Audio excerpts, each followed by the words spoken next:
9 now. Well, yesterday, a wee story on the Herald popped up saying that the Prime Minister was modernising or planning to modernise the IRD computer system as part of an efficiency drive in the public service that could cost, get this, up to $1 billion. Not 250 million, not 500 million, not 750 million. No, $1 billion is the price tag that he's put on this. So why does a computer system for the IRD cost so much, and should it cost that much, and are there alternatives? Well, to talk with us about this is Don Christie, who is the director of local open source company Catalyst IT Limited, and he's also co-chair of NZ Rise, which is an organisation existing to promote New Zealand digital companies and grow one of our most productive sectors of the economy. Don Christie joins us. Morning, Don. Oh, good morning. Good morning. So, were you surprised by this announcement at all yesterday for $1 billion to upgrade the IRD computer system? I suppose, when you see a number like that, it's always a bit scary. And in fact, the original number that came out in advice to the ministers was over $1.25 billion. So they are talking some serious money. I guess it was also tempered with some delight, I suppose, in our industry that the government is actually thinking about modernising its IT infrastructure and perhaps taking a strong lead on these things. Because it's been a while, right, since that computer system has been upgraded?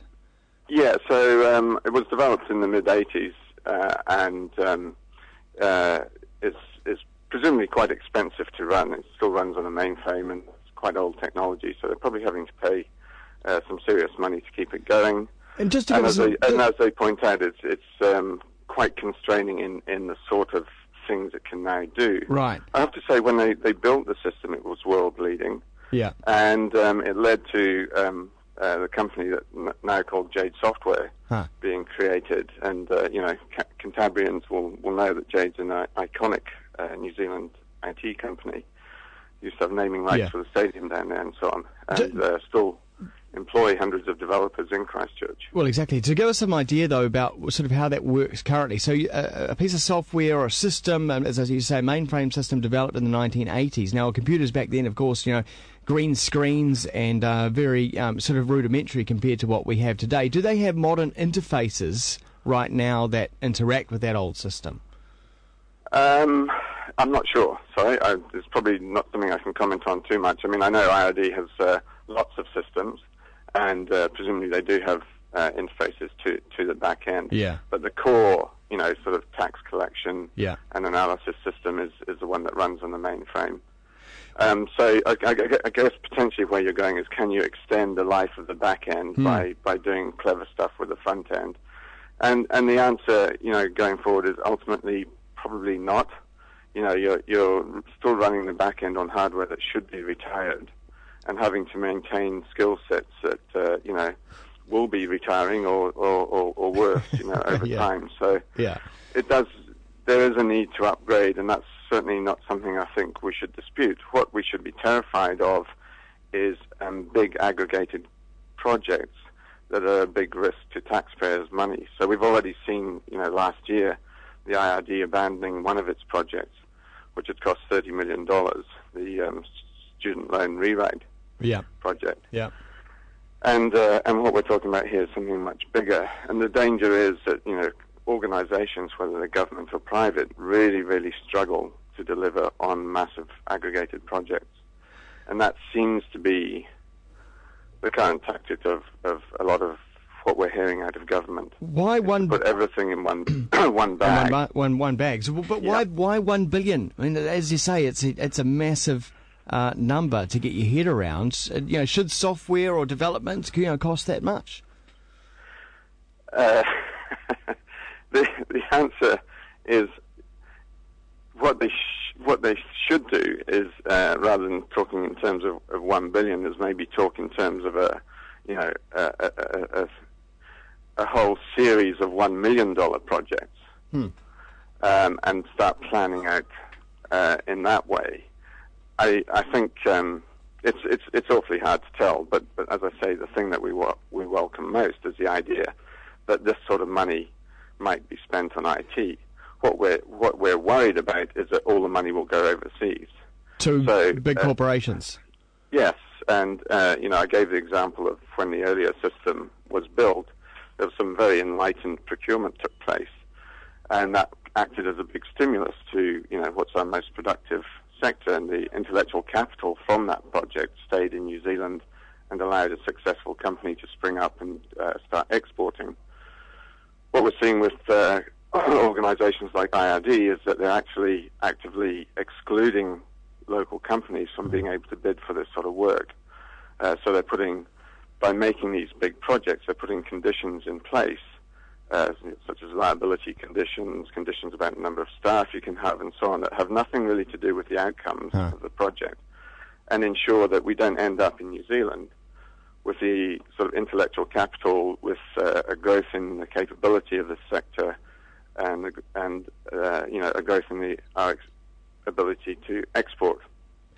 Now, from what I can gather, when you buy, say, an off-the-shelf system that is tweaked by, say, a big overseas company like Oracle, you're paying license fees. Now those fees are quite large as well. But are the IRD in their previous implementations of systems, are they excluding the use of open source license-free software? It would be incorrect to say that they don't use open source. I know that they do. So, for example, on some of their sites where they do consulting the public and so on, they've absolutely been leaders in using open source and also in collaborating with other government agencies to do that. Okay. But I think you're right that when we get to a sort of certain scale, they start ignoring the lessons that they've learned from those sort of projects and for example, pre-purchasing extraordinarily expensive bundles of licenses that maybe they'll only use 10 or 20% of. And that's, again, one of those things that we wish they'd have taken the same track that big companies like Amazon and Google and so on and Facebook have taken, which is they've built their entire infrastructure. I was at a conference at the weekend with some Google employees, and they said, we could not exist as a company without open source software. We're built on open source software because we couldn't afford the licenses. So if Google's saying that, then why on earth are we as taxpayers having to afford these massive licenses? And if we are paying licenses, why aren't they coming to more New Zealand companies and stimulating capability here? Is it the case that where management looks at the various scenarios, looks at local companies, looks at open source, then looks at the big overseas tried and true companies, and just goes down the easy way and says, look, we know this big company overseas, they've done this sort of stuff before, we'll pay them a little bit extra, it's going to be more expensive, but at least we know it's going to work? I don't think they even bother looking at the local solutions. I think they immediately go to the second step. So they're not. There's nobody been given the, if you like, direction or authority to say, let's see if we can break this down in a smart way. And it's a shame because governments in the UK and Australia and so on are beginning to do that. They realise that, for example, in the UK, they've been captured by about 8 companies. So 80% of their government IT spend is going to 8 companies, and they realise they need to break that hegemony, because they're paying through the nose for it. And so, there's just not enough clever thinking, and there's no reward for the civil servants, if you like, or a lot of them, to indulge in that clever thinking. Right. And the flip side of it is also that, a lot of people in these positions have themselves come from the sort of companies that they're employing back, whether it's Deloitte or IBM or telecom and so on. So they're all in this sort of rarefied corporate self-indulgent land, and so they can only see mirrors of themselves as being the solution. So we'd like to see the politicians actually step in and break that cycle. Well, no doubt NZ Rise will be making some noise about this. Well, we'd love to, and as I say, we are tremendously excited, and it is a huge opportunity. This takes us back to the 80s and early 90s, where hopefully companies like Jade, Orion Health, and so on can start springing up out of this sort of focus. But we have to make sure that there's enough political pressure applied so that we have smart thinking about how we deliver these, to the goals of John Key and Bill English and so on. Hey, Don, thanks very much for your time this morning. No, I appreciate it, Glenn. Thanks very much. Thank you. There's Don Christie, who is the co-chair of NZ Rise, an organisation existing to promote New Zealand digital companies and grow that sector. This on the news that the PM has flagged $1 billion for the IRD computer upgrades.